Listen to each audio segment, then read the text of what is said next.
vossa mãe, suplicamos, enviai, Senhor, o vosso Espírito, que nos será criado. Enviai, Senhor, o vosso Espírito, que nos será criado. Enviai, Senhor, o vosso Espírito, que nos será criado. Estrela da manhã. Estrela da manhã. Estrela da manhã. Salve, Rainha, Mãe de Misericórdia.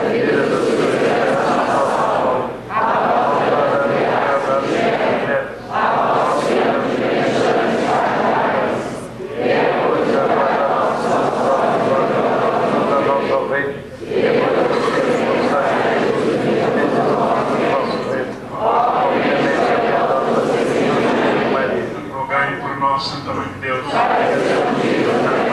vossa Santa Imaculada Maria, Mater boni consiglaginação, na nostra pátria peregrina in sete regni tui, Santo Francisco Salesi, Santo Ioannis Bosco, Santo Gregório VII, Santo Teodorico Maria Grignon Montfort, Santo Inácio Loyola, Santo Pio X, Santa Teresa Ias Infante, Santa Elie, Brasília Quadraginta Mártires, Beato José Abancheta, Beato Francisco Palau, pela nossa santificação, Ave Maria, cheia de graça, Senhor convosco, bendita sois vós entre as mulheres, bendito é o fruto do vosso ventre, Jesus.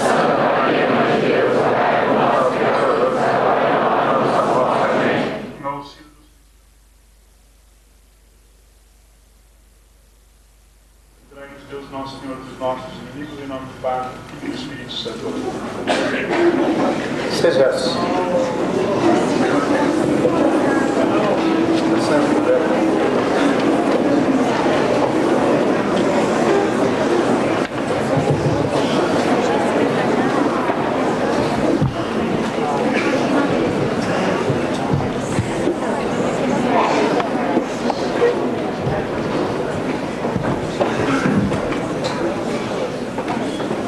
Excelentíssimo Padre Olavo, Alteza Imperial Real, meus caríssimos correspondentes, a quem saúdo com tanto afeto e tanta alegria num dos momentos em que nos é dado ao longo dos anos ter um encontro significativo em que possamos intercomunicar entusiasmos, lances de amor de Deus, indignações pelo amor de Deus que nos leva a ter em relação à Revolução, meus amigos da Santa Igreja, enfim, tantas disposições mútuas, fervidamente intercambiadas entre nós, que fazem desse encontro um dos ápices do ano de um membro de um correspondente da TFP.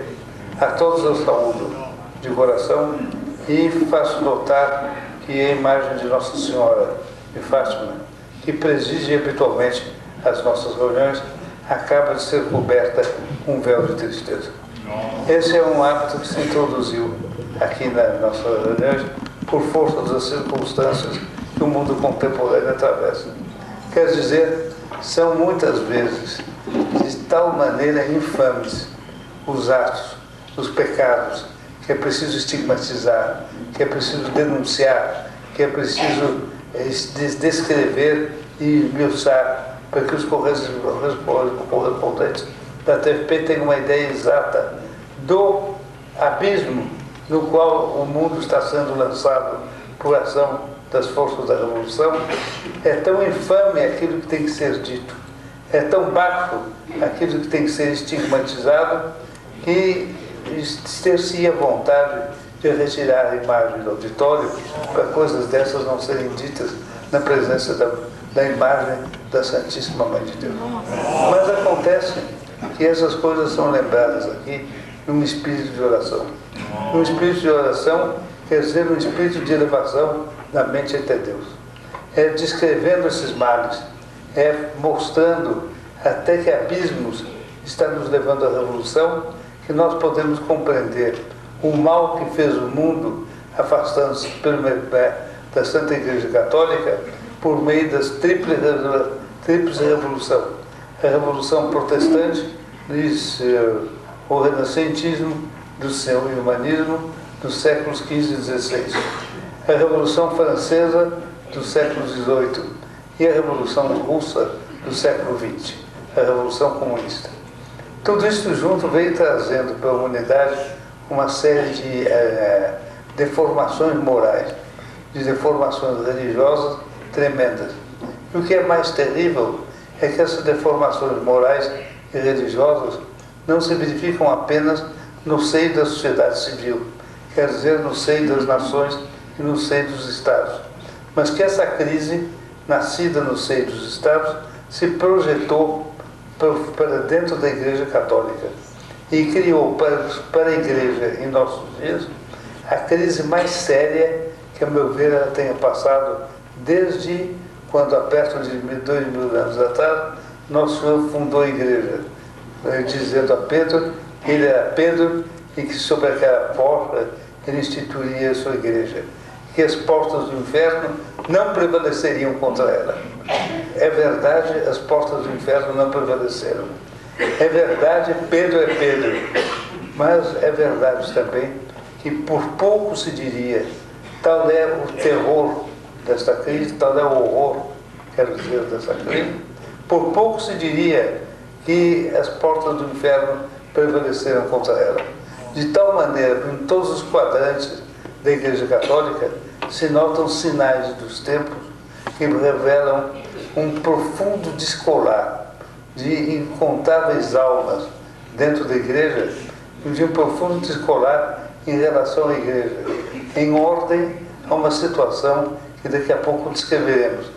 E nós notamos, então, que se essa marcha pelo abismo continuar, haverá um determinado momento em que nós nos perguntaremos, no mundo, quem é a Igreja de Jesus? Quem ainda é católico neste mundo em que quase não se vê mais católicos? Em que se poderá dizer que certamente as portas do inferno não prevalecerão contra a Igreja, porque a promessa de Cristo não pode ser desmentida. Mas se dirá também que as portas da Igreja estão muito pouco frequentadas, estão num abandono terrível, em que poucos são no mundo aqueles que se dizem de igreja ainda são verdadeiramente igreja. Serão poucos, mas os anjos do céu são de uma quantidade indescritível e velarão sobre os poucos, tornados especialmente preciosos exatamente porque continuaram fiéis numa ocasião em que tão poucos serão os fiéis. Então, de tanta valia será essa fidelidade que se afirmará de todas as maneiras contra todos e contra tudo e contra todos, investindo contra os adversários da Igreja, até o momento bendito em que a força dos fiéis, verdadeiramente fiéis, serem fiéis, o adversário se deixa cair, está esmagado, e nós poderemos dizer: os dias do reino de Maria nasceram.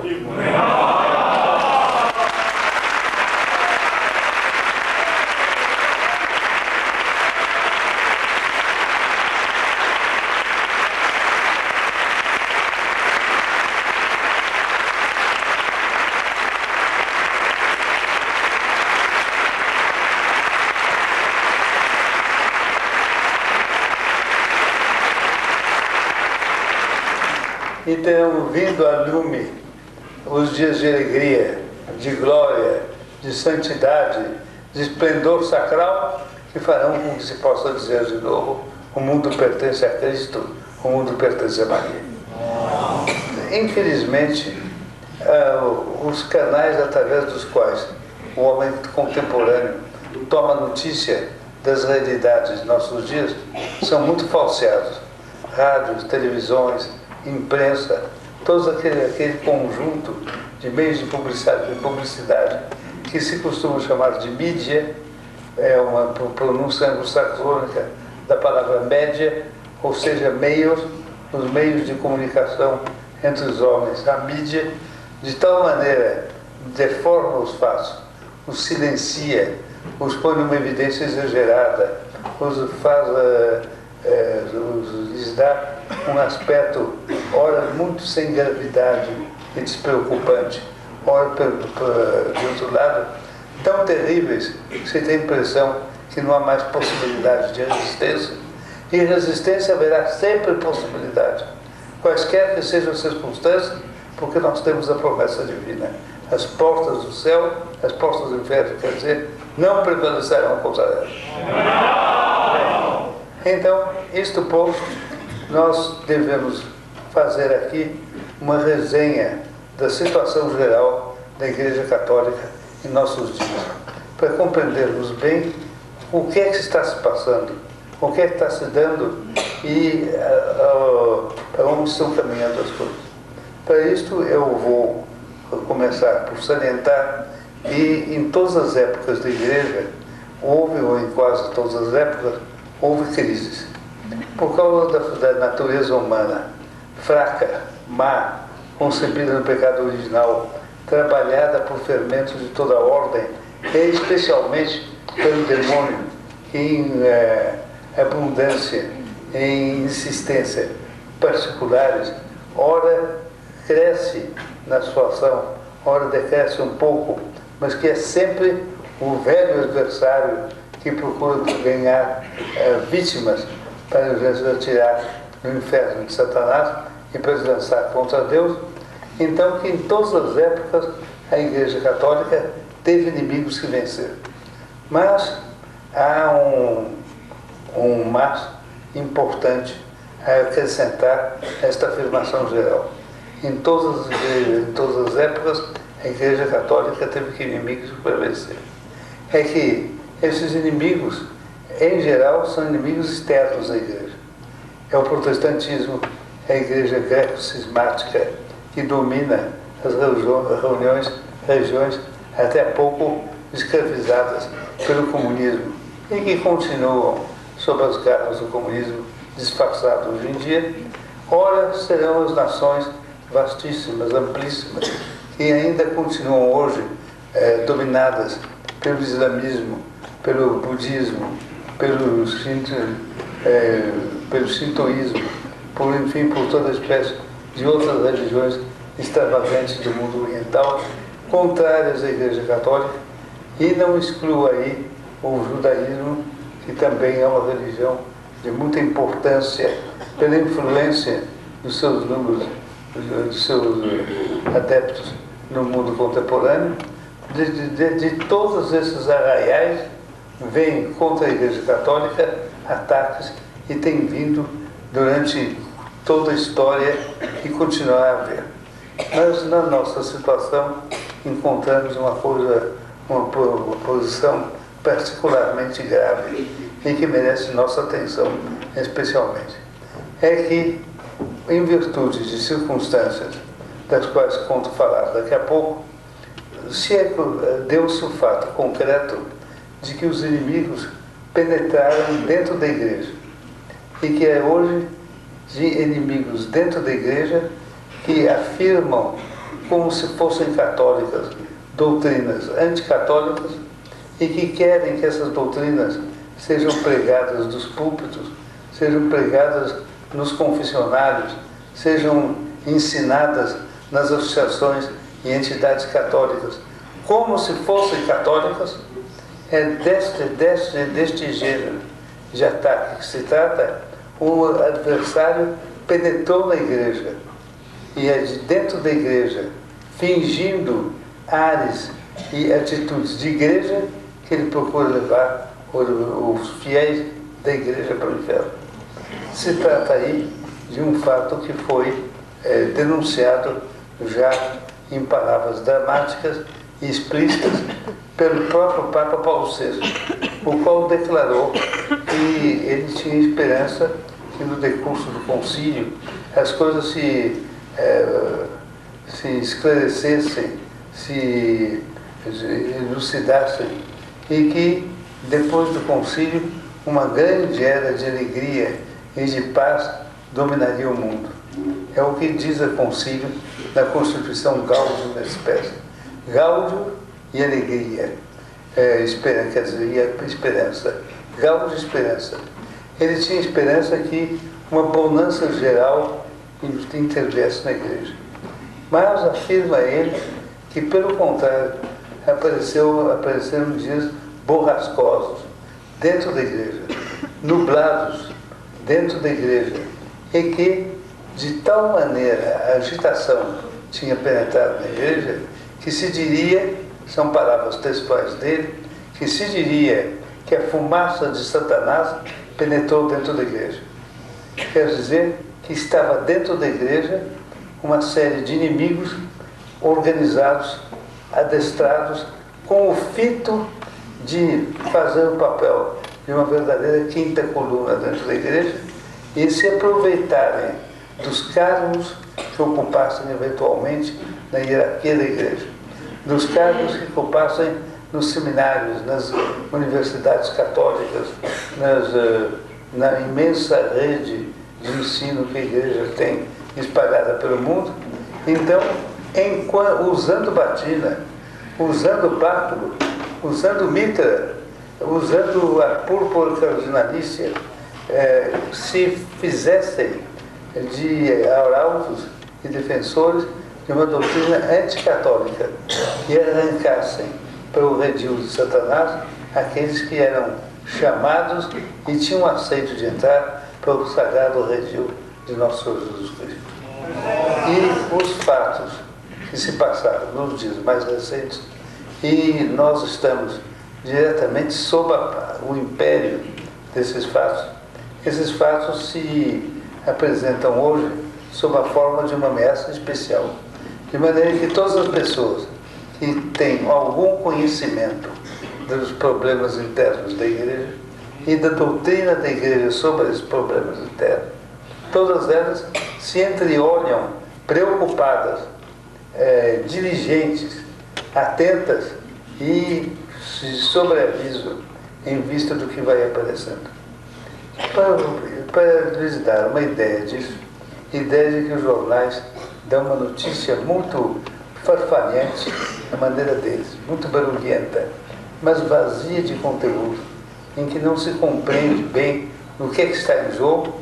É para isso que eu resolvi destinar esta última reunião desses nossos encontros, para nos falarmos seriamente e diligentemente a respeito desses problemas, da nossa posição perante esses problemas e das nossas preces e sacrifícios à vista desse problema. Com vista a isso, que eu vou entrar diretamente na matéria. Pergunto, antes de entrar, se algum dos senhores queria me fazer alguma pergunta a esse respeito ou pedir alguma elucidação. Eu estou à disposição. Não se dando o caso, eu entro diretamente no assunto. Entre as doutrinas falsas que se apresentam, vamos dizer de outra maneira, é notório, é público, que desde pelo menos o fim da Primeira Guerra Mundial, os senhores notem que a Primeira Guerra Mundial terminou em 1918, nós estamos em 1993, o que 95, que acaba sendo quase o século inteiro. Bem, desde 1918, mais ou menos, essas doutrinas começaram a penetrar pelo mundo afora. E essa penetração se deu de um modo singular que eu vou descrever daqui a pouco aos senhores. O perigo que eu quero acrescentar, desde logo isso, o perigo dessas infiltrações não é tanto em que elas possam ter uma grande facilidade de conquista, porque se disfarçaram. É porque aqueles que as veem, em geral, têm um otimismo, têm uma facilidade em admitir que vai tudo bem, têm uma preguiça de recusar e de combater tudo que vai mal, que faz com que, de um modo otimista, confiem cargos e postos a pessoas, inclusive eclesiásticos, a pessoas que têm essas doutrinas. E aí a pessoa fica perigosa, porque uma vez que ela está revestida de báculo, de mitra, de traje de talar sacerdotal, uma vez que ela tem uma cátedra numa universidade católica ou numa universidade de Estado, etc., aí ela começa a ter uma influência que não vem só da pessoa dela, mas vem do cargo que ela ocupa, vem do prestígio católico que esses cargos têm. E então a possibilidade de se infiltrar torna-se forte. E por causa disto, com uma certa frequência, ao longo do período histórico, que vai da Revolução Francesa até nossos dias, nós encontramos casos de organizações secretas formadas por pessoas que mantêm, que sustentam essas doutrinas secretas também e que, tramadas entre si, fazem entrar dentro da igreja essas ideias erradas. Mas, várias vezes isso se deu ao longo da história da igreja, de nossos séculos também, mas encontrou quase sempre papas decididos, papas agressivos, no sentido santo da palavra, como foi São Miguel, quando foi agressivo diante do ataque de Satanás, exclamou: quem é como Deus? Em consequência, dentro do céu, mansão da paz eterna, mansão da eterna felicidade, dentro do céu, um prédio, quer dizer, uma guerra, uma luta magna se travou entre Satanás, entre São Miguel e seus anjos, Satanás e seus anjos. Satanás exclamou: eu não servirei. Houve uma espécie de suspense. São Miguel exclamou de seu lado: quem é como Deus? Quem és tu, viu Satanás, para dizer que não servirás, se tens teu Senhor em Deus? Serve, abaixa a cabeça. Não baixou, as legiões angélicas desfilaram diante dele em ataque cerrado. Depois de uma grande luta, o Satanás e seus anjos foram tirados do inferno. Mas houve então no céu algo que foi como que a fermentar, o nascimento de uma má planta. Mas houve um combatente heróico que, não temendo as lutas nem os riscos de uma fadiga, se tirou em cima do mal, o arrancou e atirou no inferno. Houve quem combatesse e que fosse coroado por Deus com as mais insígnias honrarias. Foi Satanás, foi São Miguel e seus anjos. Bem, assim também em nosso século houve revoltas dessa natureza e de doutrinas muito parecidas umas com as outras. Se a gente vai analisar as doutrinas dessas várias sociedades, são todas muito parecidas. Eu sou de opinião que no fundo é uma mesma doutrina, que se camufla cada vez de um modo, faz uma espécie de disfarce cada vez de um modo, que se reúne, que promove uma conspiração secreta. Quando encontra um Papa diligente e ativo que persegue essa conspiração, eles procuram revoltar-se. Mas o Papa pisa os três sempre aos pés e eles desaparecem. E isto houve, por exemplo, de um modo notável, nos pontificados de Gregório XVI em nosso século, de Pio IX em nosso século, e de São Pio X, Pio IX no século passado, Gregório XVI no século passado, e São Pio X no nosso século.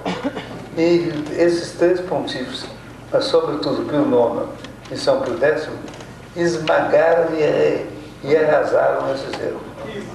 Depois, sobretudo, do reinado de São Pio X, houve uma paz, uma tranquilidade, um esplendor de virtude nos meios católicos, que eu, que nasci em 1908, mas que conheci algo do reinado de São Pio X aqui na América do Sul, porque os erros que vieram depois custaram para se penetrar no Brasil, e pelo contrário, a atmosfera bendita de São Pio X, que morreu em 1914, ficou dominando a atmosfera brasileira mais ou menos até 1940, um largo período em que os maus não ousaram fazer essa penetração e que, portanto, o ambiente católico do Brasil, debaixo de certo ponto de vista, era como que um céu de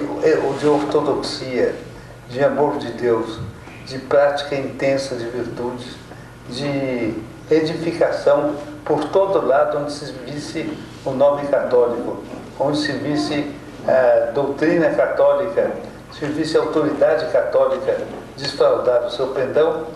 Então, depois disto, lá por 1940 e tanto, foi que eu comecei a perceber que alguma coisa nova estava entrando. E que eu percebi que era o mesmo demônio que São Pio X tinha esmagado, que Pio IX tinha esmagado, que Gregório XVI tinha esmagado e outros papas anteriores da história. Para os senhores verem como são essas coisas, os primeiros sintomas desta entrada desse espírito, dessa heresia, um espírito igualitário que quer estabelecer uma ordem nova no mundo, onde todos sejam iguais, debaixo de todos os pontos de vista, e onde nem haja na igreja bispos, cardeais e papas com toda a medida de autoridade que tem, mas pelo contrário, eles sejam muito diminuídos e quase igualados aos leigos. Eu digo quase, mas não me espantaria de encontrar documentos deles de um momento para outro em que se diria que eles querem abolir todos os degraus da hierarquia eclesiástica para estabelecer uma igualdade completa entre leigos e sacerdotes, entre leigos e bispos, entre leigos e o próprio Papa. Eu digo que comecei a notar os primeiros sintomas disso, penetrando no Brasil, até então perfumado pela lembrança de São Pio X, eu comecei a notar em sinais que eu comecei a achar esquisitos. Eram, em geral, pessoas provenientes da Europa. Em geral, provenientes de entidades religiosas, de ordens ou de congregações religiosas novas, fundadas há pouco, e que mantinham uma situação que era de aparência não religiosa, mas de realidade religiosa. Vestiam-se de leigos, como se veste qualquer um, de leigas, como se veste qualquer pessoa, entravam nos ambientes católicos, aparentemente para fazer caridade, para levar as pessoas a ajudar os pobres, etc., o que é sempre uma coisa muito louvável, mas, de fato, debaixo desta influência, essas pessoas queriam começar a pregar essas doutrinas. Uma das coisas mais curiosas que eu notei foi o seguinte: eu era, naquele tempo, professor da Universidade Católica de São Paulo e era professor de História medieval e moderna contemporânea. Eu dava as minhas aulas tão bem quanto podia, tão bem como sabia. As alunas, porque se tratava de uma faculdade de curso feminino, as alunas seguiam com muito respeito, muito bem as aulas. A concórdia entre elas e eu era muito grande, etc. Quando eu vejo circular por essa faculdade uma senhora, já assim de talvez entre 40 e 50 anos, vestida de um modo muito despretensioso, mas até de um modo exageradamente despretensioso, com sapatos de saltos baixos, com um modo de vestir que não se usava naquele tempo, e que estava um pouco por toda parte, olhando tudo, examinando tudo e não comentando quase nada. Eu achava que esquisito se alguma coisa essa mulher veio fazer aqui. Quem ela é? A mademoiselle tal, ela pertence a uma ordem religiosa nova da Europa, e ela está fazendo uma visita de inspeção no Brasil. Eu disse, de inspeção, né? Ela tem cargo de inspeção? Não, ela não tem cargo, mas ela gosta de muito de ver as coisas como são, e de inspecionar. Tá bom. Daí a pouco, daí a dias, a diretora dessa faculdade, pessoa que se dava muito comigo, me disse muito amavelmente, muito comprazidamente: Mademoiselle tal ouviu dizer que as suas aulas são muito boas, muito claras, e ela gostaria então de assistir a uma de suas aulas. E manda pedir ao senhor a gentileza de permitir que seja posta para ela uma cadeira especial na sala de aulas do senhor. Eu disse, pois não, é só mandar impor, etc. Começa a aula, eu vi que estava tal senhora lá. Rezamos, ela acompanhou as orações, e depois, com cara de pau, não mudou de cara durante todo o tempo da aula. A gente, nas aulas de história, é levado a ensinar fatos, muitas vezes emocionantes, que ora causam indignação, ora causam entusiasmo, ora causam surpresa, etc. E é normal que numa aula para moças, esses sentimentos particularmente vivos se façam notar. E por causa disso, em episódios históricos terríveis, como os da Revolução Francesa, por exemplo, entre episódios dessa natureza, as alunas têm aquilo que, em linguagem brasileira, se chama uma torcida. Ora pró, ora contra, torcem muito a favor de um lado, do outro, etc. Essa pessoa com cara, eu disse, aqui tem alguma coisa. Não é natural, não é humano isso. Terminada a aula, era normal que ela viesse me felicitar e me agradecer a gentileza que eu tinha tido de permitir que ela assistisse minha aula. Nada. Alguns dias depois, a diretora da escola me disse, o senhor sabe o que Mademoiselle tal pensou de sua aula? O comentário que ela fez? Eu disse, não sei. Ela estava pasma, vocês vejam o veneno. Ela estava pasma com a clareza de suas aulas. Como o senhor tem facilidade de comunicar com clareza coisas normalmente obscuras. E que mesmo alunas mais novas e, portanto, com um espírito menos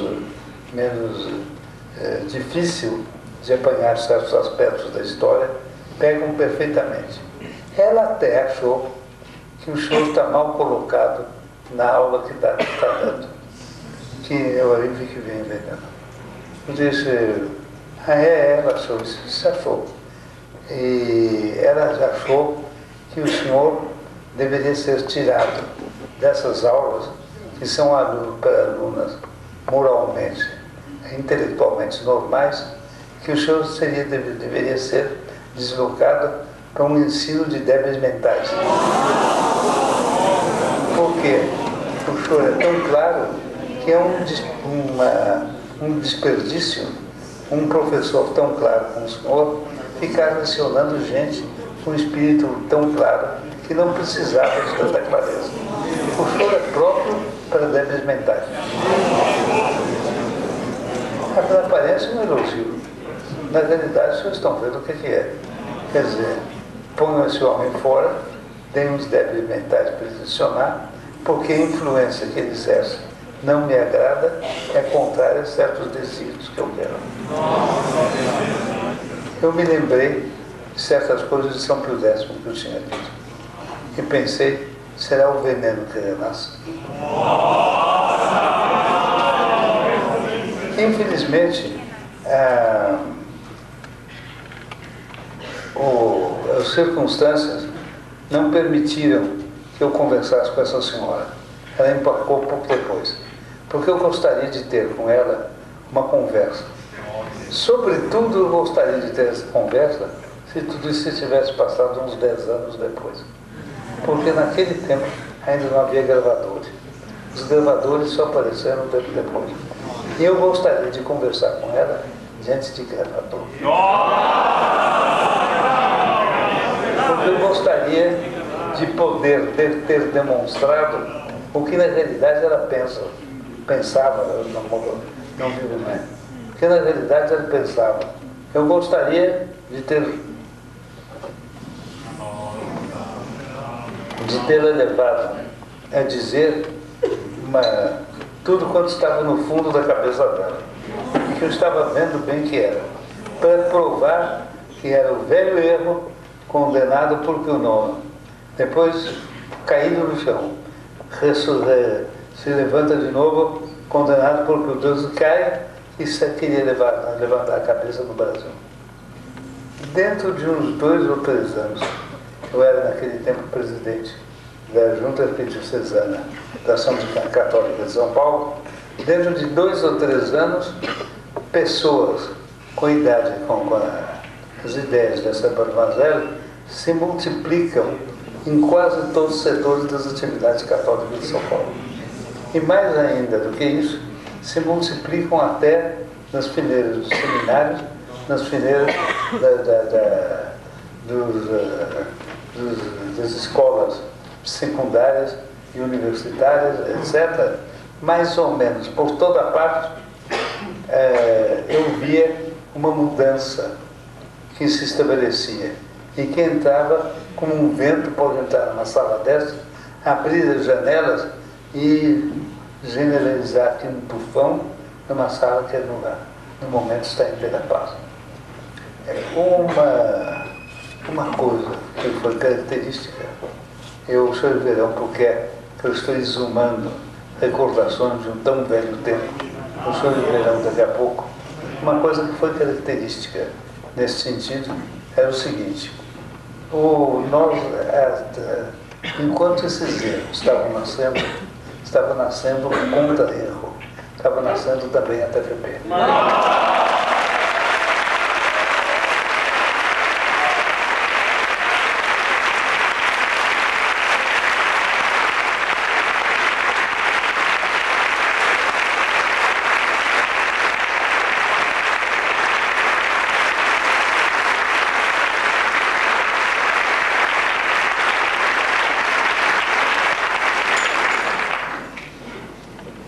A TVP nascia no corpo redatorial de um jornal católico, órgão da paróquia de Santa Cecília. A TVP nascia no corpo redatorial desse jornal, que congregava jovens universitários, jovens que tinham acabado um curso secundário e que se preparavam para outras profissões, enfim, jovens católicos, congregados marianos, bem piedosos, e que todas as quartas-feiras à noite se reuniam para redigir as notícias que o legionário, assim chamava esse órgão, deveria publicar. O diretor desse jornal se chamava Plínio.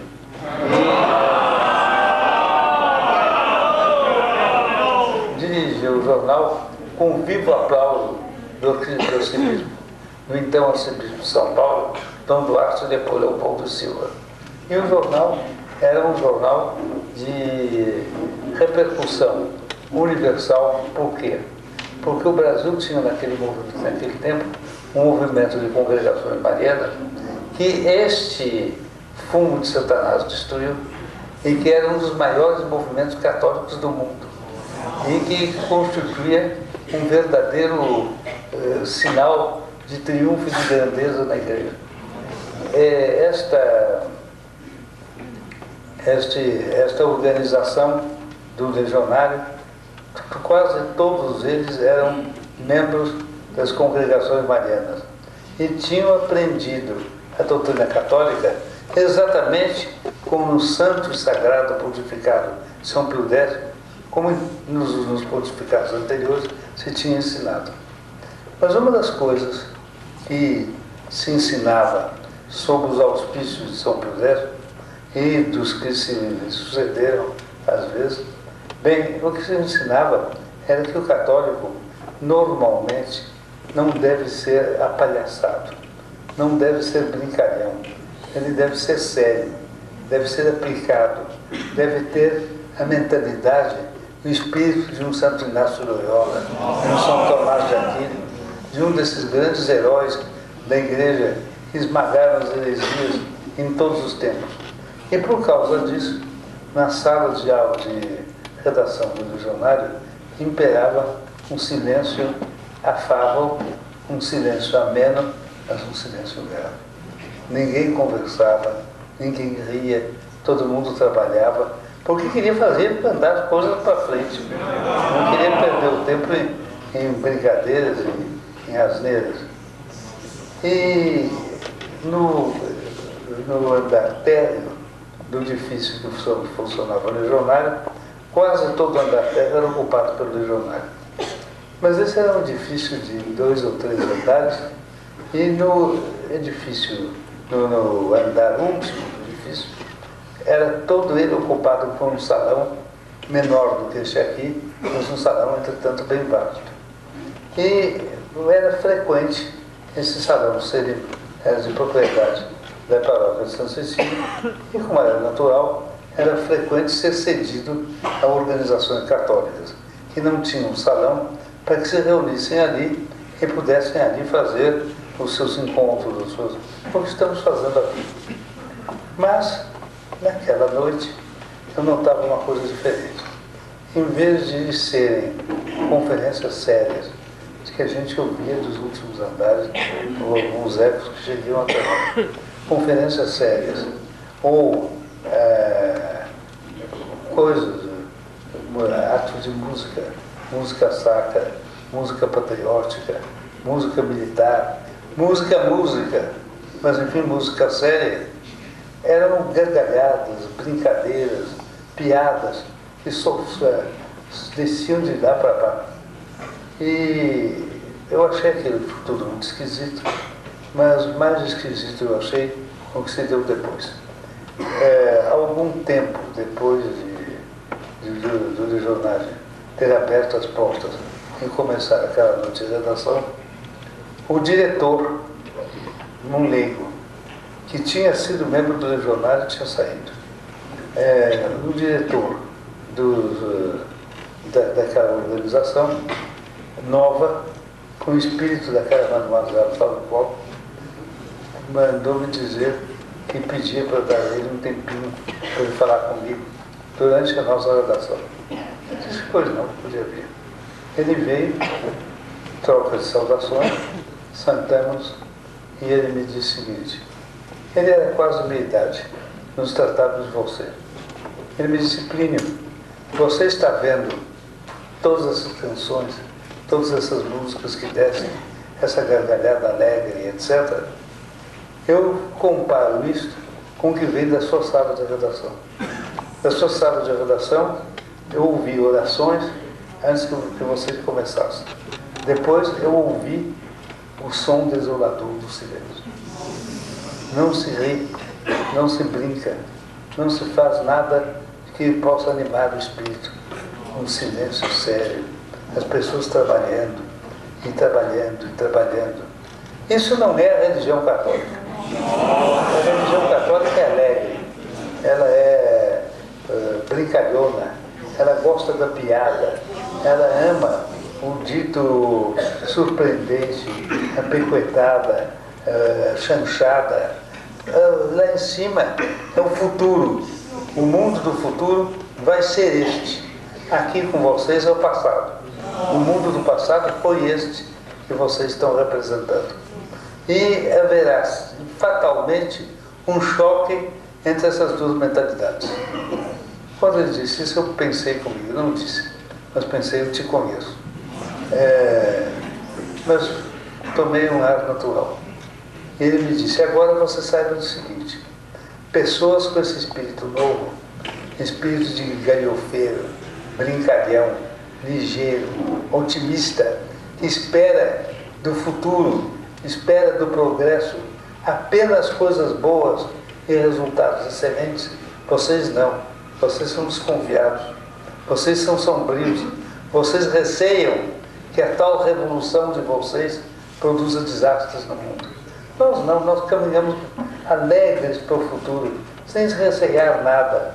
O sorriso desarma, a gentileza faz com que os caminhos se abram. Tudo é alegre e fácil no caminho de quem segue os nossos movimentos com esse espírito. Então você fique sabendo que em altos cargos da hierarquia eclesiástica há gente que quer promover este espírito novo e não o espírito que você promove, o espírito do passado, o espírito da tradição. E saiba de uma coisa, esse movimento que está de cima vai vencer. Já está combinada a vitória desse movimento. E para você existem dois caminhos. Ou você adere a isto e você muda seu jeito. Deixa de ser um homem tão sério e tão grave como é, para passar por um bom brincalhão, amigo de Pilhérias. E de Pilhérias, vocês vão ver que Pilhérias. E de Pilhérias, etc. Ou então você vai para frente com esse movimento e você tem diante de si os maiores cargos públicos do Brasil e as melhores situações no movimento católico do Brasil, ou você combate esse movimento e esse movimento esmaga você.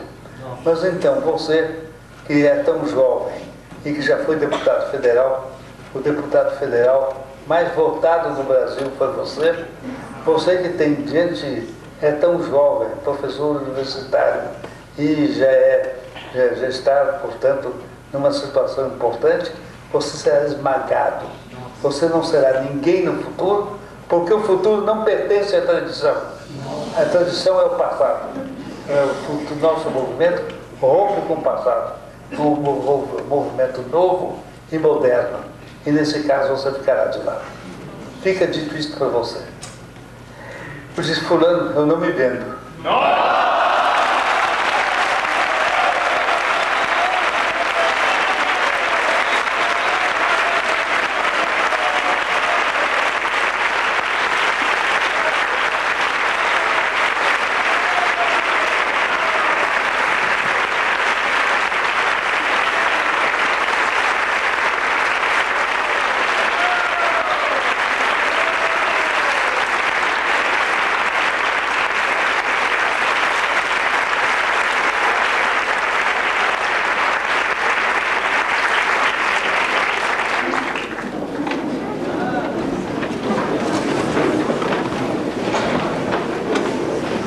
Pode ser que eu seja derrotado, mas você escreva isto, que nunca na minha vida eu serei comprado.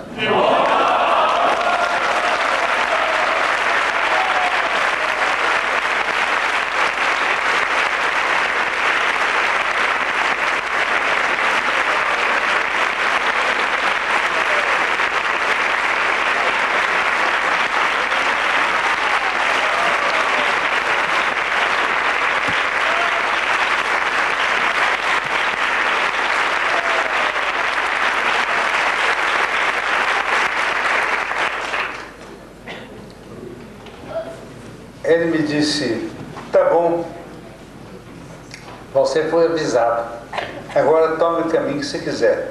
Eu sim, o caminho da seriedade, da limpeza e da fé. Está tomado.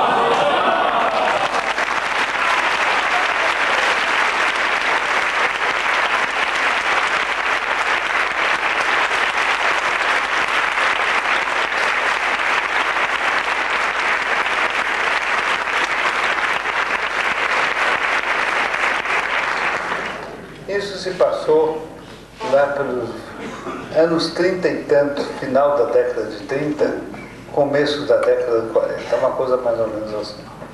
E nós continuamos, ele continuou. Mas a previsão dele realizou-se largamente. Aos poucos, eu fui sendo afastado de todos os meios, de todos os cargos de direção do movimento católico. Eu que era orador, dos mais continuamente procurados para fazer conferências nos meios católicos, aos poucos deixei de ser procurado. houve uma espécie de anoitecer em torno dos membros de redação do Legionário, de mim, de um lado, e dos movimentos da patuscada, dos engraçados, da piada imoral, do dito picante, dos costumes singulares, dos quais eu falarei daqui a pouco. Essa turma, este bando, cada vez mais em evidência, quer do movimento católico, quer no movimento político, quer nas cátedras universitárias, cada vez mais em evidência. E ficava patente que essa gente, evidentemente, estava realizando o êxito de uma conspiração. Eles tinham conspirado, fizeram uma ameaça, nós fizemos uma contra, um desafio altivo, nós não nos submeteremos. Eles tinham quem os apoiasse por detrás. Isto e mais quanta outra coisa que eles não sabem. Eles não cresceram, eles incharam. Eles inflamaram. E, naturalmente, daí a pouco estavam nos grandes. Ao mesmo tempo, nascia o movimento comunista universitário. E vários desta turma dos pândicos começou a passar para o movimento comunista. Mas continuando a dizer-se católicos. E dizendo que nós, os partidários da transição, achávamos impossível uma pessoa ser ao mesmo tempo católico e comunista. Mas que eles achavam que isso era possível. Era um novo tônus do catolicismo que tornava possível o indivíduo ter as doutrinas de Lenin, ateu, Marx, ateu, etc., e ser católico apostólico romano. E que era só a nossa integridade insuportável que abria um sulco entre católicos e comunistas e impedia a reconciliação católico-comunista. E nós batimos com a mão na mesa. Nós apresentávamos documentos pontifícios. Tal Papa disse, foi o Papa Pio XI que disse, que ser católico e ser comunista, ou ser católico e ser socialista, era uma contradição nos próprios termos, e que era uma verdadeira aberração. Ninguém pode se dizer ao mesmo tempo católico e socialista ou católico e comunista. Mas os papas diziam isto, mas a conspiração ia para frente. E manda a realidade que se diga que faltaram em vários desses papas que vieram depois de São Pio X, em vários deles faltou a seguinte decisão: isto é, a repetição dos erros condenados por São Pio X. E, portanto, eu vou tomar os documentos de São Pio X, relembrá-los e aplicar as penas que São Pio X aplicou a quem sustentou essas doutrinas. E assim como a força arcangélica, o termo de jornalista francês, que São Pio X pairava sobre o Vaticano, como o anjo que nos fala a Bíblia, que está na porta do paraíso com uma espada de fogo. Assim estava São Pio X. Então São Pio X, com uma espada de fogo, puniu de todos os lados de modo tremendo. Por exemplo, havia em Roma um sacerdote, um homem muito inteligente e muito capaz e muito bom professor. Então, seguido pelos alunos com muito interesse, etc.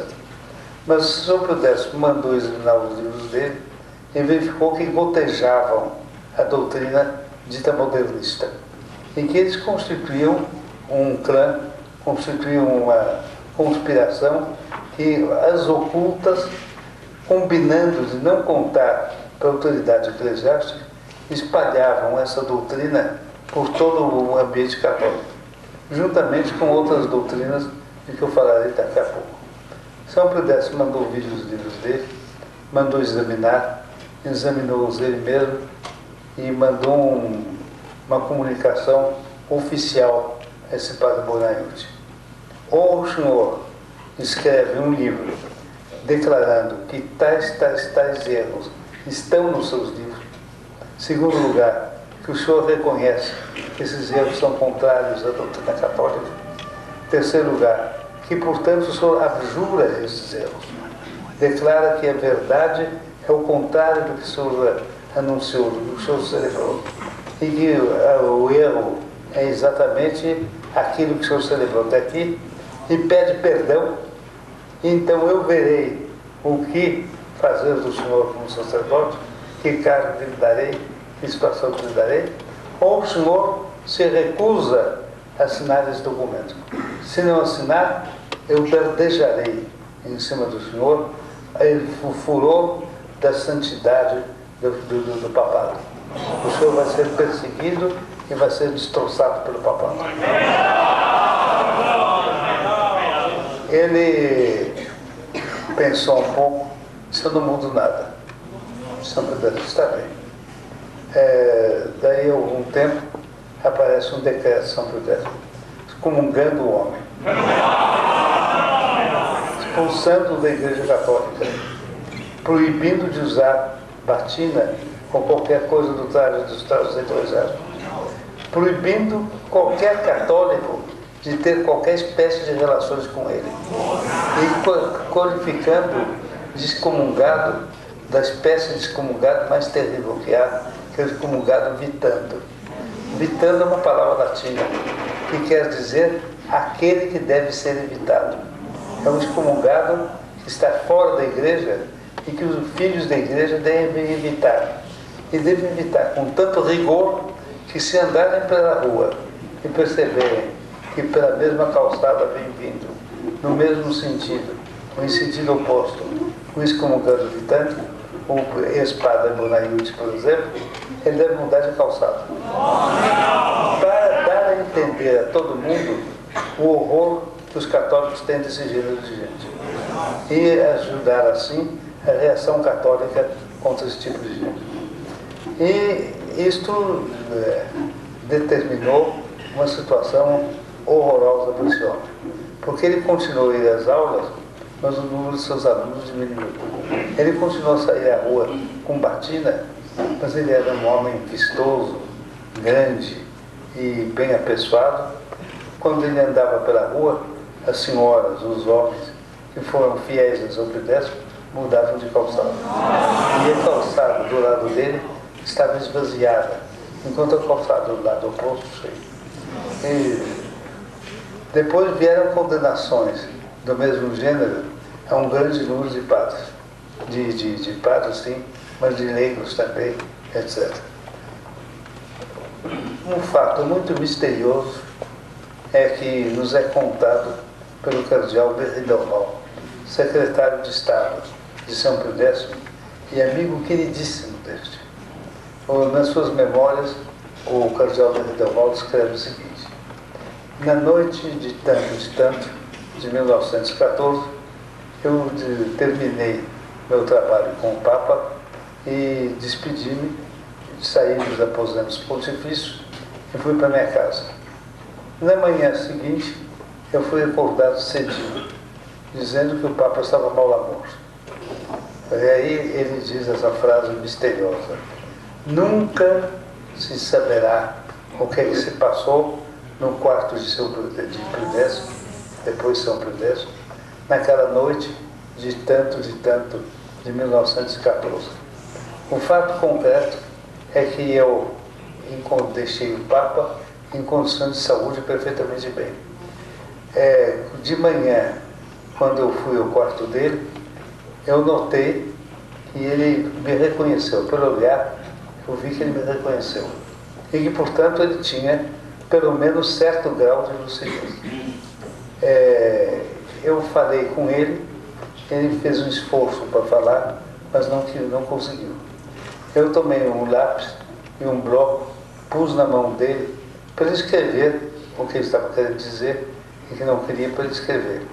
Ele tentou escrever qualquer coisa que não conseguiu. E, num gesto desanimado, deixou o lápis cair sobre a roupa de cama e fez assim, como quem diz: eu estou perdido. Pouco depois, o Papa morria. Coisa singular, coisa trágica, mas foi assim que as coisas se passaram. Bem,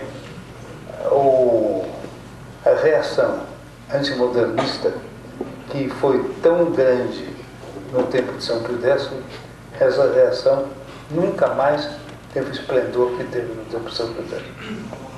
Pio XII canonizou Pio X. Eu estava em Paris quando veio essa canonização. A frieza das igrejas católicas com a canonização de São Pio X era terrível. Era natural que canonizasse o novo santo, houvesse imagens dele, que se instalassem nas igrejas, houvesse missas e solenidades religiosas, etc. Nada. Umas noticiazinhas assim, só. E acabou-se. São Pio X, além de ter condenado esse padre excomungado vitano, chamava-se Padre Bonaiuti, tinha também lançado penas um pouco menos severas, mas também terríveis, contra um excomungado, que era Marc, forma francesa de Marc Sagnier. Ele sustentava as mesmas doutrinas. E Marc Sagnier se retirou e se passaram umas dezenas de anos até ele morrer. Os meios católicos não o convidaram para nada. Ele levou uma vida inteiramente afastada. Eu estava em Paris novamente quando Marc Sagnier morreu.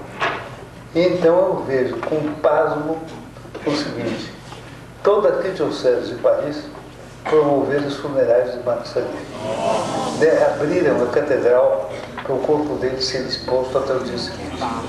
E no dia seguinte, uma multidão, mas uma verdadeira multidão de parisienses vindos da Catedral de Notre-Dame com destino ao cemitério onde Marc Sagnier foi enterrado, mas homens de primeira importância na França daquele tempo, como foi, por exemplo, o general de Gaulle e outros do gênero, desfilarem diante das janelas do meu hotel, e o cortejo passou assim, eu na janela olhando, e vendo o seguinte: subterraneamente falando, este homem gozava de uma verdadeira glória.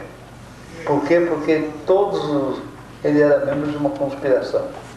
E todos os membros da conspiração não falavam dele, mas o glorificavam quanto podiam nos seus encontros e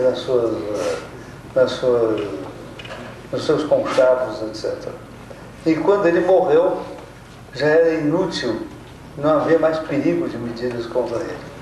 Então era inútil estar querendo tomar uma medida de cautela. E os partidários, os adeptos da seita, daquela seita modernista, de levantar a máscara.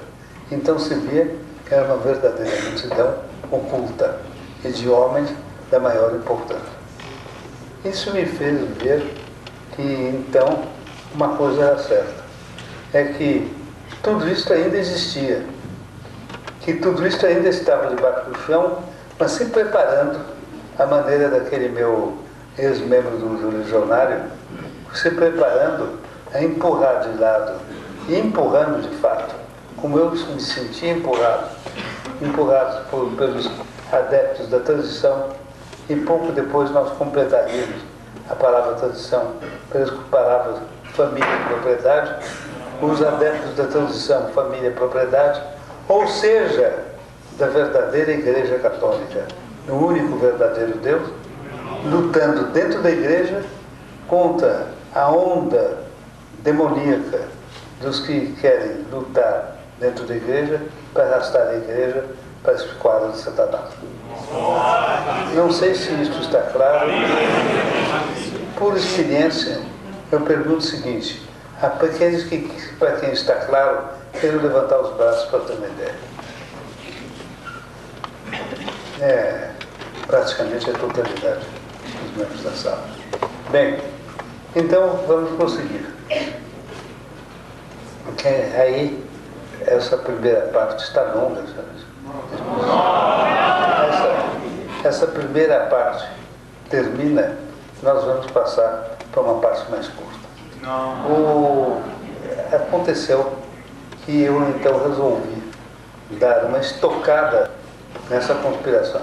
Eu escrevi um livro em que eu denunciava a existência da conspiração, denunciava as ideias, denunciava as doutrinas, mostrava como era condenado já por São Pio X, como tinha sido condenado por outros papas, e o que isso tinha de errado, etc, etc.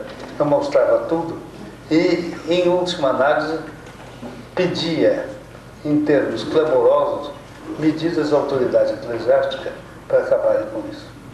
Esse livro tinha sido escrito com a aprovação do então Núncio Apostólico no Brasil, cardeal Bento Arvise Mazella, que tinha escrito uma carta prefácio para o livro, e eu mandei esse livro para todos os bispos do Brasil e para grande número de eclesiásticos, amigos meus, e pus à venda nas livrarias.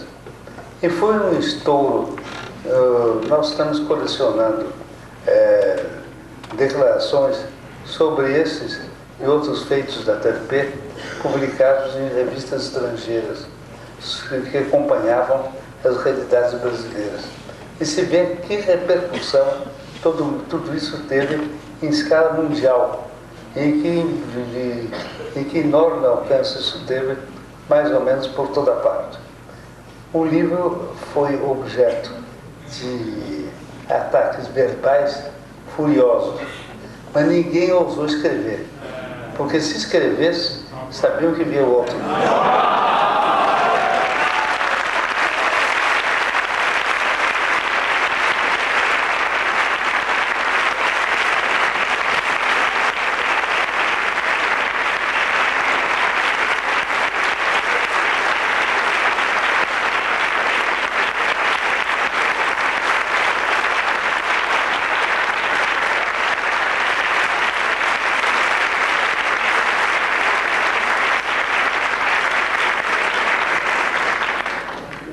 E que eles não podiam sustentar o contrário, porque as provas estavam lá. Entre outras coisas que esta nova doutrina seguia, tinha esta, que o indivíduo, eles não falavam de Jesus Cristo, eles diziam o Cristo, que o indivíduo que quando de manhã recebesse o Cristo na Sagrada Eucaristia, podia depois, durante o dia, andar despreocupado do problema se tal coisa era pecado ou não era. Porque quem recebe o Cristo de manhã fica de tal maneira santificado que não tem perigo de pecar. E por causa disso mesmo, quando chegava à noite, essa doutrina era especialmente espalhada no Rio, que, como os senhores sabem, era naquele tempo a cidade maravilhosa, que atraía turistas do mundo inteiro, e que, por causa disso, tinha lugares de prazer noturno, espúrio em quantidade. Podiam os membros da ação católica ir à vontade nesses lugares de prazer, pecarem à vontade, porque não era pecado. O Cristo neles evitava de eles pecarem. Eu disse pecarem à vontade por um lápis de linguagem. Eles podiam frequentar à vontade os lugares onde se pecava. Eles podiam dançar danças que incitavam ao pecado, mas também não pecavam, porque como eles tinham de manhã recebido o Cristo, a tentação não tinha poder sobre eles. Os senhores compreendem o que isso quer dizer? Quer dizer, ponha-te na ocasião próxima de pecar, não pecarás. Agora, isso eu respondo como Nosso Senhor. Quer dizer, não te ponhas na ocasião de pecar, porque pecarás. Quer dizer, a ocasião de pecar deve ser evitada. Nós não podemos, sem cometer pecado grave, nós não podemos nos colocar em condições próximas de risco grave de cometer pecado grave. Já isto constitui pecado. E por isso o católico a moça católica deve ser muito correta no trajar-se, para que seus trajes não despertem a lubricidade. Deve ser muito correto o jovem católico no trato com outras moças, de maneira a não constituir ele ocasião de pecado para elas. É preciso que nos lugares onde se dance, as danças sejam morais, não sejam danças imorais, porque a dança imoral é uma ocasião próxima de pecado. E daí para frente, tudo como os senhores conhecem pela moral tradicional. Agora, o que aconteceu? Aconteceu que esse pessoal da ação católica se jogava nesses sistemas e ali contraíam não sei que espécie de casamentos. Muitos abandonavam a religião católica porque não é possível viver esse gênero de vida sem acabar pecando, e depois outros ficavam metidos no movimento católico, ocultavam que pecavam, mas atraíam o que estavam dentro para o pecado. Quer dizer, vocês estão vendo que é uma verdadeira conspiração para perder os que estavam dentro da igreja. Depois, propaganda comunista, que continuava a largas dentro deles. Por exemplo, a admiração por Luiz Carlos Prestes. Elogio a Luiz Carlos Prestes, um líder comunista, um dos maiores homens do Brasil, etc, etc. Quer dizer, tudo coisas aberrantes da doutrina católica, mas que eles sustentavam sem receber punição de ninguém, sem que ninguém, a não ser o grupo legionário, escrevesse contra eles. Mas também, em contrário senso, o legionário escrevia de veras. Vale a pena os senhores lerem o legionário daquele tempo para verem com que combate o legionário avançava em cima deles e os atacava. Eles não respondiam. Um dos sacerdotes deles, que depois ficou bispo, escrevendo sobre aquele tempo, teve essa frase: quem quisesse sofrer, bastava ler o legionário aos domingos naquele tempo. Porque eram os da seita que iam ler o legionário e viam as marteladas da seita e, pelo contrário, o legionário estava na seita. E se sentiam muito assim e não tinham o que dizer. Foi uma surpresa para mim quando eu um dia recebi um aviso de que estava à minha disposição no Convento do Carmo, em São Paulo, uma carta vinda do Vaticano para mim, escrita em nome do Papa Pio XII.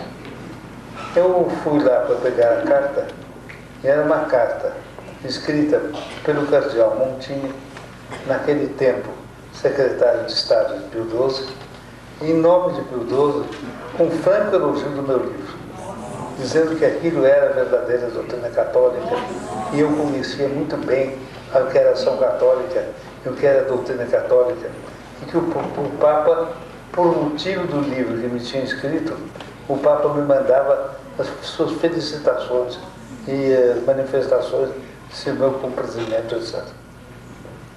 Eu publiquei, nós não tínhamos outra coisa, publiquei no Legionário isso, mas não tínhamos dinheiro para publicar num jornal grande.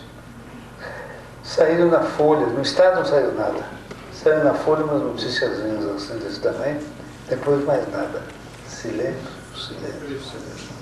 Quer dizer, o outro lado era dono de toda a situação. Nós alcançamos vitórias, alcançamos outras vitórias desse gênero, mas tudo isso desaparecia no nada. A única coisa que aparecia era isto. Bem, as coisas chegaram a um ponto em que elas estão hoje em dia, e essas coisas, nessas condições, levaram à situação inimaginável da qual eu vou dizer duas palavras. O senhores sabem que constitui um tema por demais escabroso para que eu entre em pormenores diante dele, a respeito dele, o tema da homossexualidade. Talvez mesmo pessoas presentes nesse auditório nem saibam o que é esse tema. Eu não vou revelar esse tema aqui, o que é, para aqueles que não sabem.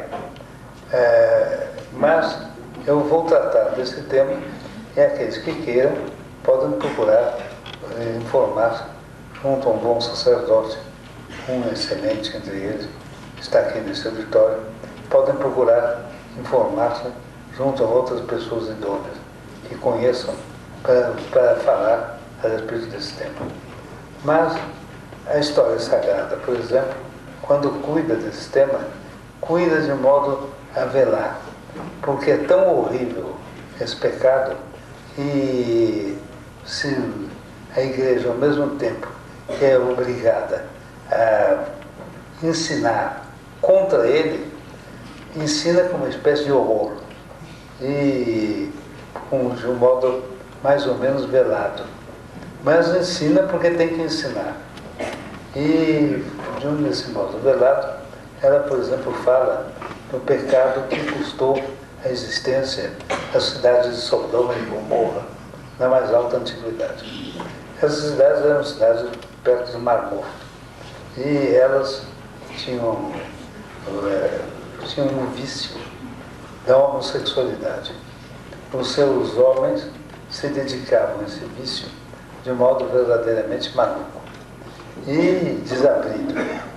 E esse pecado é chamado pelo catecismo o pecado que brada a Deus e clama por vingança. Porque é um pecado que é uma violação tão categórica e tão profunda das leis da moral natural ensinadas por Deus, as leis do decálogo revelado por Deus, que não se pode quase imaginar um mal maior do que eles. Uma santa, Ângela de Médici, se não me engano, do tempo da Renascença, uma verdadeira santa, contou que ela recebeu de nosso Jesus Cristo, que aparecia a ela em revelações frequentes, ela recebeu uma revelação de que o norte da Itália, naquele tempo, em que se encontrava a cidade de Médici, estava profundamente chagada por esse vício da homossexualidade. E tão profundamente chagada que eram frequentes os pecados de homossexualidade que então ali se encontravam. E Nosso Senhor disse a ela o seguinte: para que tu tenhas ideia do quanto me ofende esse pecado, e quanto ele ofende a ordem natural, eu vou te contar o seguinte: deste pecado até Satanás tem horror. Então, Nosso Senhor disse a ela que Satanás, sendo o que ele é, procura atrair as pessoas no maior número possível para os piores pecados. E que, portanto, ele também procurava atrair as pessoas para esse pecado. Mas que esse pecado é de tal maneira contrário à natureza que ele, quando levava uma pessoa a resolver fazer esse pecado, ele metia na pessoa a convicção de fazer o pecado e fugia, para não sentir ele mesmo, na natureza, um golpe pavoroso que era a violação da ordem natural por esse pecado. O próprio demônio, que odiava a virtude, que provocava as pessoas a fazerem pecado contra a castidade, fugia depois de ter aceso o pavio da bomba. Porque quando a bomba estourasse, até ele queria ficar longe. É uma coisa que manda, que diz bem aos senhores até onde a coisa vai. Em nossos dias, a onda contra o pecado, a onda a favor da homossexualidade, estourou de um modo inacreditável em muitos meios que são os herdeiros em nossos dias, dos modernistas do tempo de São Prudêncio, dos modernistas do tempo de Marx Sagnier, dos modernistas de nossos dias mesmo, etc. Esses modernistas, enfim, eles se entregaram à discussão sobre o seguinte ponto: se verdadeiramente o pecado da homossexualidade era um pecado tão grande, se ele até mesmo era um pecado, porque como era um pecado enorme, muito violento contra a natureza, são eles. Podia-se pretender que havia qualquer coisa de demência nesse pecado. Ora, quem é demente não tem culpa, é inocente. E, portanto, esse seria o pecado da inocência. E não havia razão para reprimir esse pecado, como antigamente se reprimia quando o indivíduo era homossexual, ninguém falava com ele, ninguém o cumprimentava, não respondia os cumprimentos que ele fazia, não respondia as perguntas que ele fazia, era tratado como um leproso. Quando eu era mocinho, numa casa muito confortável, muito boa, perto da minha, havia um jovem de boa aparência, muito bem educado, muito bem vestido, e percebia-se que ele era de uma família de categoria. A casa dele era quase em frente à minha. Naturalmente, nessas condições, os jovens de uma casa e de outra acabam conversando e até trocando visitas, etc. Mas eu notava que ele fazia o possível para me cumprimentar. Era só nos encontrarmos na rua que ele começava a me olhar e ver se o meu olhar coincidia com o dele, para ele poder soltar o cumprimento. E como eu via que ele queria isso de modo requisito, eu não olhava, etc. Afinal, eu acabei perguntando para o outro por que razão que ele era tratado assim. E me disseram: você não sabe o que é? Ele é um homossexual. Eu era muito novo e não sabia o que era um homossexual. Então perguntei. Deram risada e me deram explicação. Naturalmente eu fiquei horrorizado e mais do que nunca me mantive distante daquele homem. Mas aquele homem, que era de uma das melhores famílias de São Paulo, apesar do dinheiro e de toda a atração que havia na pessoa dele, era tratado assim como um Lázaro, como um morfético, por causa da morfé de alma que dava num homem capaz de pecados desses. Também soube de pessoas do sexo feminino que tinham o mesmo pecado e via que eram tratadas da mesma maneira. E a ideia, esse modo de trato, provinha do seguinte princípio moral: é que quando uma pessoa se entrega a uma profissão infame, quer dizer, uma profissão que deve despertar o horror pelo mal que ela contém em si e pelo mal que ela fala aos outros, essa pessoa não deve ter relações com ninguém. Ninguém pode procurá-la, não pode ser amiga dela, nem nada, porque é uma pessoa chamada assim, pessoa infame. Exemplo característico disso: prostitutas. Uma prostituta não era convidada para uma casa de família nunca. Ela não se dava com ninguém da sociedade. Elas se davam lá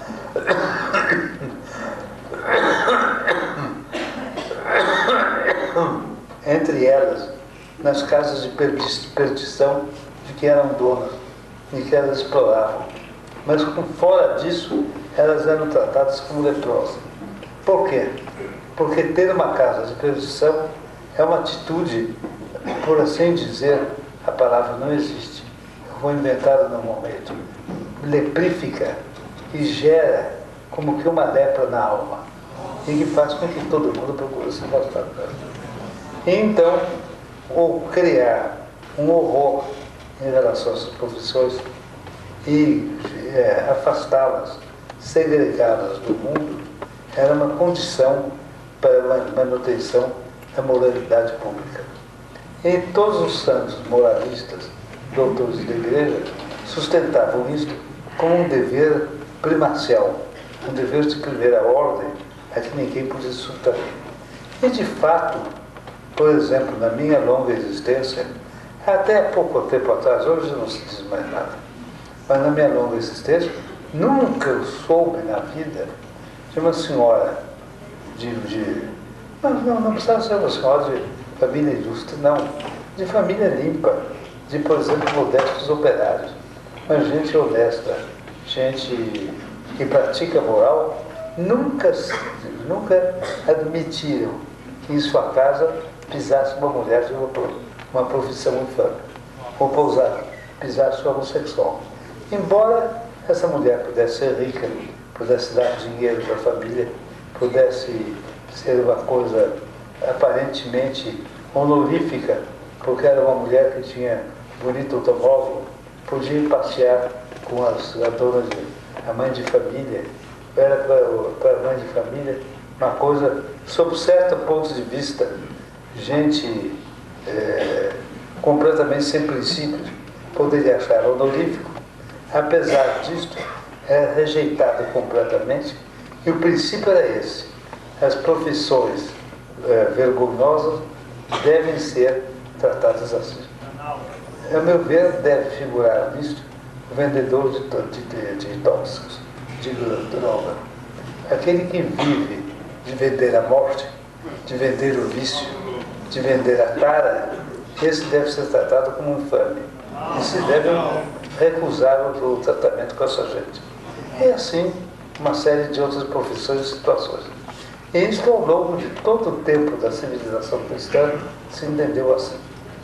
Pois bem, este clã de gente, esses modernistas, nos últimos 20 anos, começaram a discutir entre si que a homossexualidade era uma coisa inocente, que não havia um mal maior nisso, e que, sobretudo, o que era preciso era evitar que eles fossem objeto de desprezo geral, que era preciso abrir as portas das casas para eles, e que tivessem o trato comum que se dá para o comum das pessoas.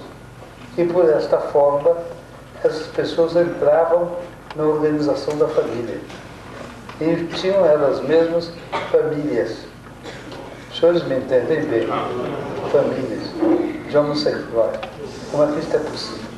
Bem, tinham elas mesmas famílias, em que podia até ser admitido pela lei civil o casamento dos homossexuais entre si ou das homossexuais entre si.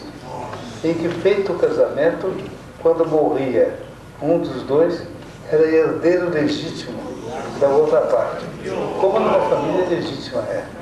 Bem, e daí para frente, tendendo a estabelecer uma espécie de igualdade entre o casamento, essas ligações infames que levaram Deus a mandar o fogo sagrado sobre Sodoma e Gomorra e destruir essas duas cidades. A mulher de Lot, vendo esse incêndio da cidade, Deus tinha mandado a família de Lot que se retirasse da cidade. Vendo o incêndio da cidade, ela voltou-se para trás e teve saudades. E como castigo de Deus, foi transformada em estátua de sal. Bom, assim nós poderíamos lembrar de vícios iguais ou com um certo nexo de semelhança que Deus castigava de modo terrível. Por exemplo, um vício parecido com esse, que é o onanismo, foi um pecado praticado por Onã. Eu não vou explicar aqui o que é, muitos sabem o que é. Bom, o Onan praticou esse vício. Enquanto ele estava na prática do vício, um raio do céu bateu nele e matou. Bem, este vício, este clã começa então a querer inocentar, dizendo que não é uma coisa tão terrível, que tem atenuantes, que vale a pena receber esse pessoal em casa, etc, etc. E que, por esta forma, se pratica a religião nova, a religião moderna, a religião alegre, a religião que não tem tristezas, nem ansiedades, nem castigos, mas que tudo é permitido. Vocês estão vendo bem a relação disso com o modernismo. Como essas coisas constituem um todo só. E como, portanto, nós estamos na longa exposição de uma série de aberrações, de uma série de absurdos que chegam ao ponto de determinar uma completa transmutação da moral católica dentro da igreja, para fazer exatamente o mal dentro da igreja. Bem, eu entro agora nos casos atuais. Acontece que, à força de fazer pregações assim, começam a aparecer documentos episcopais tomando a defesa desses pecados, ou escândalos de gente que comete esses pecados e que, tendo cometido, é denunciada, e então se fica vendo que esse pecado tinha penetrado até os mais altos escalões da igreja. E que estamos em face de uma verdadeira revolução dentro da igreja. São três casos. A gente poderia dizer bem mais, mas enfim, recentes, que mostram bem quanto este assunto é deformado hoje em dia pelos propugnadores dessas seitas novas, e quanto mal isto vai fazendo por aí. Nós temos três casos que puseram e estão pondo a igreja em polvorosa. São os arcebispos de três das mais importantes cidades do mundo. A primeira, como importância, é a cidade... Não, são duas das mais importantes do mundo, outra uma cidade menor. A primeira, como importância de cidade, é a cidade de Londres. O arcebispo de Londres fez uma declaração pública em que ele parecia dar todo apoio a doutrinas desse gênero. Houve um estouro mundial. Dias depois ele saiu com uma declaração de que ele não tinha sido bem entendido. E voltando um tanto atrás, mas apenas um tanto, na doutrina errada e calamitosa que ele tinha publicado. Agora, depois, o arcebispo de Viena, outra grande cidade, do ponto de vista cultural, uma cidade de uma importância central, que também apareceu acusado simultaneamente, ou quase simultaneamente, por vários antigos seminaristas dele, de terem querido perder esses seminaristas, convidando-os para o pecado da homossexualidade. O arcebispo ficou de tal maneira sem face pela acusação, provavelmente que acusaram, tinham contra eles tais provas, que ele, sendo acusado, ele pediu demissão da presidência da Confederação dos Bispos Austríacos. E, pouco depois, ele foi destituído pela Santa Sé do cargo de cardeal de Viena, arcebispo de Viena, e foi morar num convento onde parece que ele vai sumir. Mas ele já não era arcebispo de Viena. E o terceiro caso, é o caso mais barulhento, é de um bispo de uma cidade de importância, na melhor importância média, na França, a cidade de Évreux. Ele era bispo da cidade e era um barulhento. que vivia apoiado pela mídia, provocando e publicando notícias e doutrinas de fundo comunista, de fundo pansexual, homossexual, etc., e com outros erros ainda. E há 10 anos, pelo menos, ele vem sendo denunciado e marcado por atuações dessa natureza. A Santa Sé o chamou, uma vez ele chamou atenção e preveniu a ele de que, se ele continuasse, ele seria destituído da Diocese de Évora. Ele não ligou e continuou ainda mais.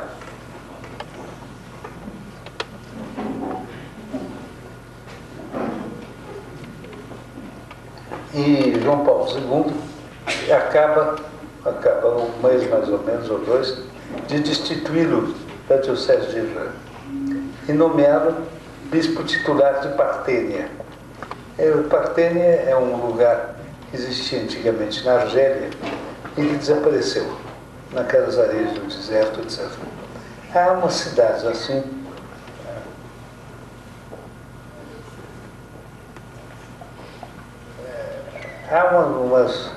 umas cidades assim, a que a Santa Sé dá o título de cidades de dioceses titulares. Não são habitadas, é uma coisa teórica. Ele foi nomeado bispo de Partênia. Foi uma revolta na França, mas, de outro lado, um bate-palmas tremendo. A TFP recebeu, no mailing dela, numerosas cartas felicitando o João Paulo II pela atitude tomada contra o bispo de Évora. A questão está em suspenso. O bispo de Évora, o que é que está fazendo? Ele tem publicado coisas provocativas e anuncia, deixa ver, que ele vai formar um movimento internacional a favor das ideias dele. Ele será excomungado, ninguém sabe. Na Alemanha, há um verdadeiro pandemônio teológico de padres a favor e de padres contra esta posição. Mas o que os senhores estão vendo, no fundo, é que há uma rachadura na igreja. Há uma fissura na igreja. A gente vê que é tal rachadura e é tal fissura por onde entra a fumaça de Satanás. Em que João Paulo II está absolutamente indeciso sobre o que fazer, porque ele tem um medo explicável, eu não iria além disso, de que isso produza muitas separações na igreja. Mas os verdadeiros católicos desejam ardentemente um gesto de energia de João Paulo II que chegue a limpar a igreja de toda esta infestação interna, como o céu foi limpo por São Miguel Arcanjo.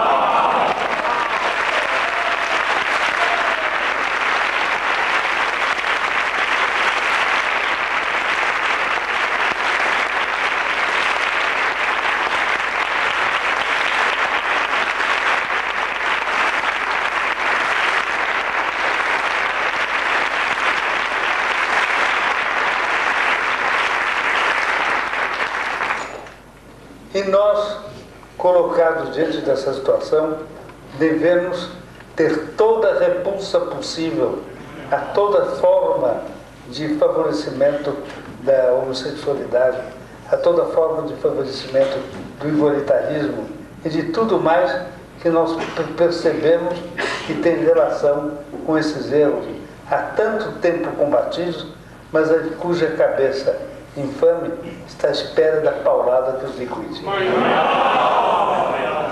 Nós devemos, por nossas orações, pedir a Nossa Senhora que faça vir logo o dia dela para esmagar todas essas coisas. E não há nada melhor do que aquela oração: enviai vosso Espírito e renovareis a face da terra. E todas as coisas são mudadas e renovareis a face da terra. Pedir isso a Nossa Senhora com o máximo empenho, porque as orações dos filhos da igreja abrem os céus e obtêm não só as graças que a gente pede, mas também os castigos que a gente pede.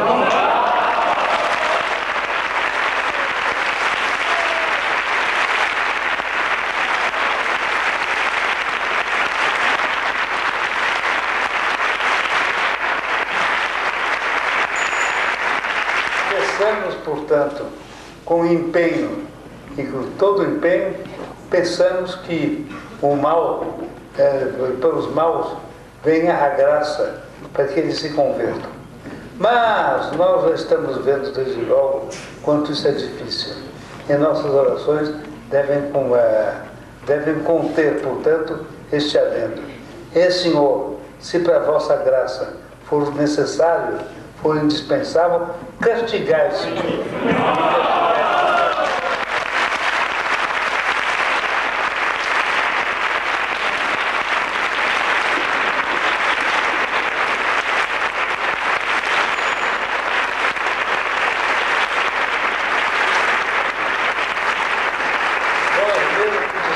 Na Sagrada Bíblia, o pai que poupa a vara seu filho, odeia seu filho. Senhor, porque nos amais e porque não por nos odiais, nós vos pedimos, para todos que precisam, a vara salvífica do vosso amor.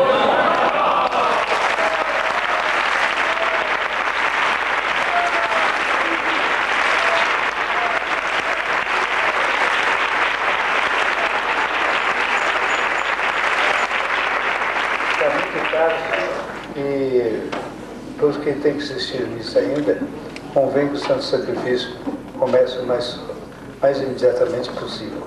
Por isso eu peço ao Padre Olavo de rezar e podemos nos dispersar. Em nome do Pai, do Filho e do Espírito Santo. Amém. Oração, Sagradíssimo Jesus, por intercessão de Maria Santíssima, vossa Mãe, pedimos, enviai, Senhor, o vosso Espírito, e tudo será criado. Enviai, Senhor, o vosso Espírito, e tudo será criado. Enviai, Senhor, o vosso Espírito, e tudo será criado. Estrela da manhã, estrela da manhã, estrela da manhã. Salve, Rainha, Mãe do Senhor. Até esperamos o nosso e para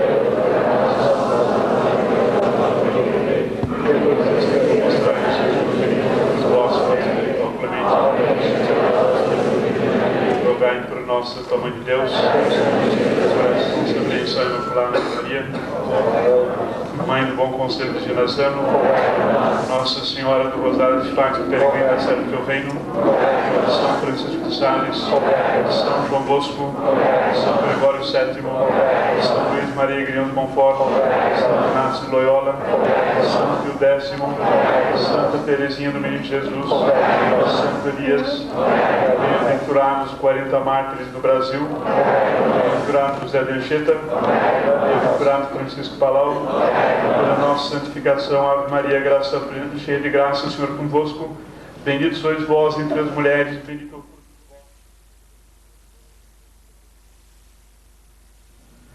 do vosso. As almas dos fiéis defuntos pela misericórdia de Deus descansem em paz. Amém. Em nome da Santa Cruz, livrai-nos Deus, nosso Senhor, dos nossos inimigos. Em nome do Pai, do Filho e do Espírito Santo. Amém.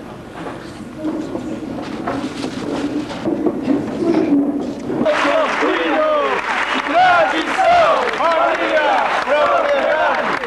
Tradição, Maria, propriedade. Tradição, Maria, propriedade. Pagar, vitória. Pagar, vitória. Pagar, vitória. Filho